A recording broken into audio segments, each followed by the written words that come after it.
ఈరోజు నీ జీవితంలో ఎటువంటి రూపాన్ని నువ్వు చూడాలని ఆశపడుతున్నావో ఆ రూపాన్ని నువ్వు చూడాలంటే శ్రమ గుండా వెళ్ళాలి, ప్రయాస గుండా వెళ్ళాలి, కష్టం గుండా వెళ్ళాలి. గోధుమలు నలగకుండా అవి నీకు ఆహారంగా మారు.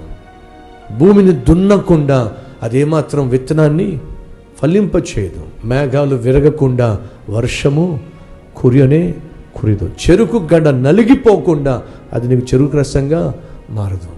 ఏదైనా సరే ఎదుటివానికి ఆశీర్వాదకరంగా మారాలి అంటే అది నలగాలి.